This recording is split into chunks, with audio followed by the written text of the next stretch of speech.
Good day, my fellow Virgin Islanders. This is your Commissioner for the Department of Planning and Natural Resources, Jean-Pierre Oriel. I'm excited to announce the draft Comprehensive Land and Water Use Plan is ready for your review and comments at planusvi.com. We're asking for your feedback by December 5th. This plan reflects the insights we've gathered at the 15 town hall meetings, working group meetings, and honors decades of past efforts. Now, we need your input as we finalize the Comprehensive Land and Water Use Plan to present it to the Senate before adoption. Please review the draft at planusvi.com and send us your comments by December 5th.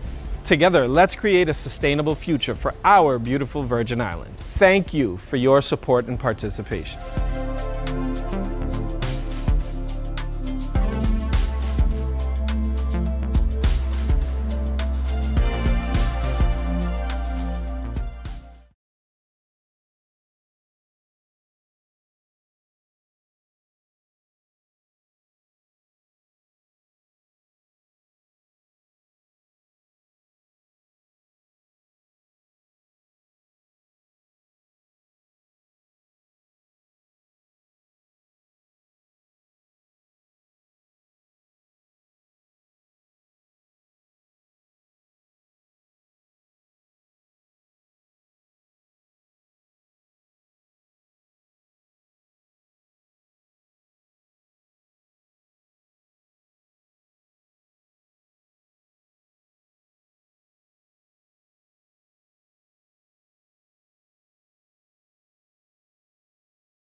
Good day, Virgin Islanders, at home and abroad, and welcome to the Government House Weekly Press Briefing for Monday, November 25th, 2024. Thank you for joining us, and I have just a couple of quick updates for you this afternoon. And this week being the week of Thanksgiving, I wanted to send a little note of gratitude to all of you out there in TV land. First of all, though, before I move any further, I really want to express my sincere gratitude to the 35th Legislature of the Virgin Islands. We have been working really well together. We don't always see eye to eye. We disagree on many things. But the one thing I can say is that we have figured out a way to work together to do the very best we can for this Virgin Islands. And while a lot in our community want dissension between the executive and legislative branch, I think we do a good job of keeping one another in check. They do their best to preserve their rights as the legislative branch, as well as we do our best to preserve our rights as the executive branch. But when it comes to helping the people of the Virgin Islands, we move on one pace together. So I want to thank the entire legislature, including our Senate President, Noel Francis, for the incredible work that he is. Today, I will sign into law the Garvey bond. This is the second such issuance of the Garvey bond legislation. So what these are loans we are taking into a lot of misinformation in the public.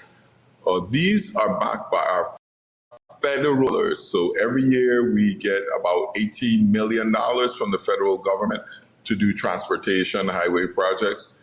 And what we do is we take a note out and pledge about 11 to 12 million of that. This is what this is doing, is saying $12 million of that every year will be used to pay for specific projects for us. So if you take a look at the Veterans Drive in St. Thomas as it currently is, that was made possible by the last issuance of the Garvey bond, which is about $48 million. This time, however, we are taking on a $28 Garvey bond loan to complete the Veterans Drive project, which is something like $170 million to finish. So this one would go around the legislature straight down to, I think it's the Irman Foy Pier, or Tatola Wharf, as we commonly call it, on the island of St. Thomas, seaplane, for the Crucians in the House. And what this does is it really will add a tremendous effect to downtown Charlotte, Amalia. And one of the provisions of the bill that is before me is, and was before, is that it must be equally distributed between St. Croix and the district of St. Thomas St. John. So we have planned for St. Croix. After many years of talking, the administration and this legislature has come through and put their money where their mouth is for funding a ferry to go between St. Thomas and St. Croix, not only carrying people, but cars and cargo as well too. So this is huge for us. I think it brings the economy closer together and is going to be heralded as one of the significant moves to improve not only our quality of life, but our economy in the Virgin Islands. This, we anticipate, ferry will be run by a private entity once we get through the procurement process. And we're not talking about things that are going to happen 2-3 years from now. We intend to, everything goes well, to start progress on the Veterans Drive by June, and the ferry should be started right away because we got to send out that RFP to get that done. That is all but prepared already. And then we have a significant amount of road projects in Croix. Remember, we have already sent out $1 billion package for the undergrounding of St. Croix East. So what does that mean? That means that all the water, sewer, and some of the electrical on the eastern side of the island will be repairing that. And because of that, because we're going to be doing all that digging, it's one dig, those roads are going to be repaired anyway. So roads that are in question that we would like to see repaired, and we left it to the legislature to pick out some of those. The continuation and the completion of Hams Bluff Road, there's a lot of drainage work that needs to be done there. We got some of the money, we don't have all. Of course, we would like to see from Slab all the way over, going down into the La Valley. That hill has past Mumbiju going up past the garbage pond there by Woodson. That needs considerable work to be done. There's some work to be done on the North Shore Road past Gentle Winds. Not a whole heap, but mostly repaving.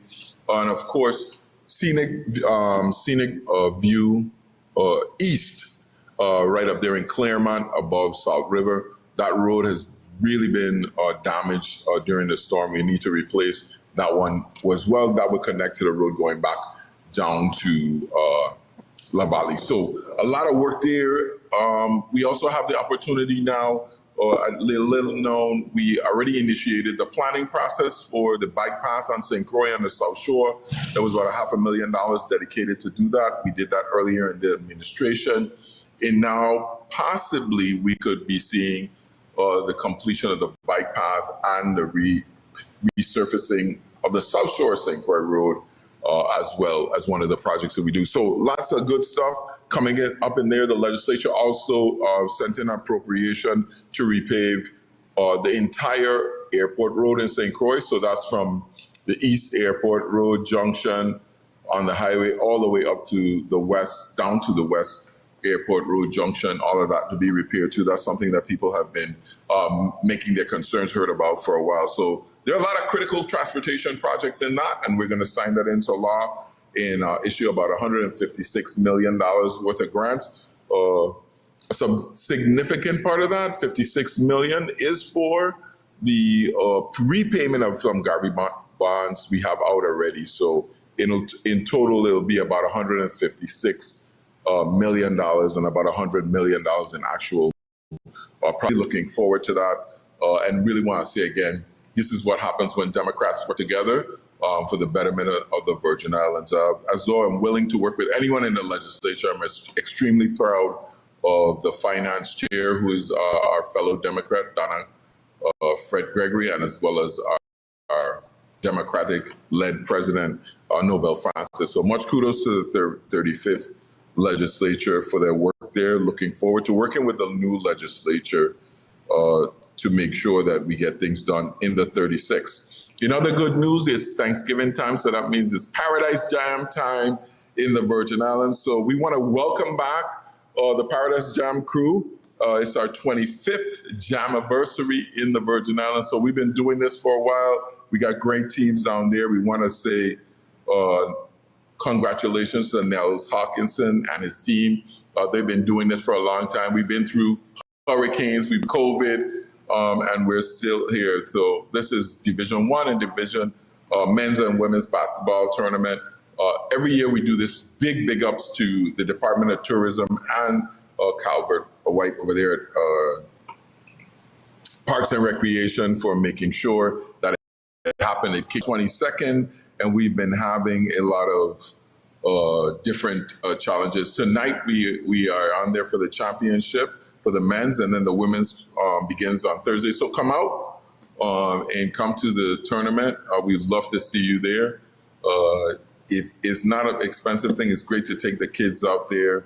Looking forward to this wonderful and exciting event for Thanksgiving. In addition, we are honored to welcome back two U.S. Virgin Islands legends, head coach Jerome Tang and assistant coach Jareem Dowling, with Coach Tang from St. Croix and Coach Dowling born and raised there. They truly represent the pride and heritage of our islands and the excellence of the USVI. Their inspiring journeys highlight the power of hard work, dedication, and vibrant culture of our islands. As we look forward to this evening's game, the thrilling conclusion of the tournament, we wish good luck to both teams. And I will also be part of it tonight when I have an interview with ESPN. Really looking forward to that as well. Can't wait to see it all. As I mentioned earlier, this is our last briefing before the Thanksgiving holiday. So as we approach this Thanksgiving season and the holiday season, I want to take a moment to extend my warmest regards to each of you. This is really a time traditionally we set aside to gather with our loved ones and reflect on our blessings, which they are many, and express gratitude for the good in our lives. I'm extremely grateful this year, especially since we have been blessed by not having another hurricane this year, but we also had a presidential disaster for Ernesto, so we got some assistance from the federal government for that. You know, in these beautiful islands, we have so much to be thankful for. Our resilience as a people and the richness of our culture and the progress we continue to make together as a community shouldn't be taken for granted. I often look at other communities and what they're going through and compare them to the Virgin Islands. And we are really blessed to be here. And I am blessed to be the governor of these island support. So I want people to really take the time out to count the blessings, whether it's the love of your family, the support of your friends, or the simple joys of everyday life. There's always something that we can be grateful for. But as we give thanks, let's also remember to be gracious to many others in our community that are facing hardships and challenges. As so many are, as I said, we gave the day after Thanksgiving off so people could kind of reflect and be grateful and to give. I think that one of the things that we miss in the island is if you always feel like you're in need, then you're not ready to give. But if you are grateful and you are thankful for what you have, you could always lend a hand to somebody else. I always remember growing up with my grandmother, Grace Wilson, in Thanksgiving. No matter how little we had, we always had enough to give somebody else a plate of food or lend them a hand, run an errand, or do whatever we can. So let's continue in that great Virgin Islands tradition of giving. Even if it's a simple word or call somebody on Thanksgiving to say hi, it can make a big difference in somebody's life, knowing that someone is thinking about them. I know a lot of you, sometimes you just text me and you say, hey, Gov, what's happening? Hope all is well. I don't want anything. I just say hi. I really appreciate it, and I am grateful for you for doing it. And there are many in our community that don't celebrate Thanksgiving, but still, you too can reflect on the significance of the day and the blessings that we all have. As I encourage all of us to embrace the moment as an opportunity to foster understanding, unity, and goodwill. I also want to remind everyone that we have a lot of holidays coming up. And you know me, I hate holidays because I mean, that's two things I don't like. No one gets done, he gets collected. But I'm happy to announce to you, because I know you're going to like it, the holidays for the upcoming Christmas season. Of course, the day after Thanksgiving, Friday, our governments will be closed. Tuesday, December 24th is traditionally half day administrative leave, so everyone can go and get their last minute Christmas gift. I always shop on Christmas Eve day. I don't know why it's a tradition. Christmas Day, of course, and the day after Boxing Day are also official holidays, and government offices will be closed. Now, heading into the new year, of course, January 1st, that's the day too. The government's offices will be closed as we celebrate Juve on St. Croix. That's right, the festival season is coming up. And then on Thursday, January 2nd, it's time for the Food, Arts, and Crafts Fair, which I always look forward to. Plenty of good food in St. Croix. You know, just think about it. In the next year and a half, 2 years, we'll be able to catch the ferry, put our car on the ferry to go St. Croix, to have a fun. And then all we could put our car on the ferry to come in St. Thomas to sit in traffic for Carnival. So it's a fair and even exchange. So that Thursday will be a holiday too. And then Friday, of course, is the Children's Parade. Gear up and come out for the Children's Parade this year. That's administrative leave. Saturday is the Adults Parade. That's not a holiday, but you could take it off. And then Monday, January 6th, is Three Kings Day. Hopefully we'll be doing crucial recaps and all the other stuff, celebrating Three Kings today. And let's not forget, January 20th is Martin Luther King's Day. We need to reflect on his work. This year, because of the swearing in of the legislature and everything else, the State of the Territory will be later on in the year. It'll be the last Monday in January, so you can mark that on your calendars from now. I want to thank all of you and our public servants for working hard throughout the year. These are well-deserved holidays. I make a lot of fun about it, but we've had a rough year. 24 was a rough year. We've had countless